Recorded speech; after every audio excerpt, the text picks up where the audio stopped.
po si Amor Macias.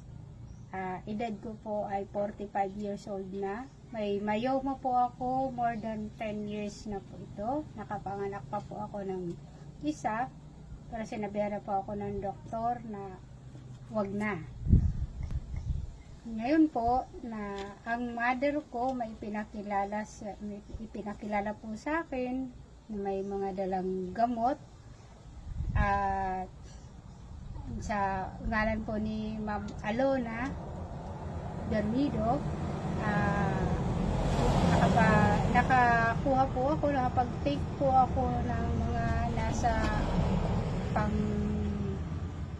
pang-walo, pang-siyam na bottle. Ito pong hawak ko ngayon pang-11 ko na po, pang-11 bottle ko na po ito. Sa unang bottle po, dahil sa kagustuhan ko na maggumaling agad, nilaklak ko po yung isang bottle. Kinaumagahan po, niregla na po ako.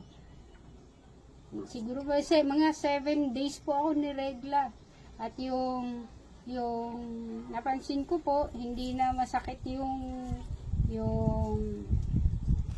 puson ko, malambot na siya. Kahit na tama-tamaan ng anak ko, hindi na po ako umaaray. Dahil po rito sa IMEX. Salamat po sa IMEX. Nakilala po namin.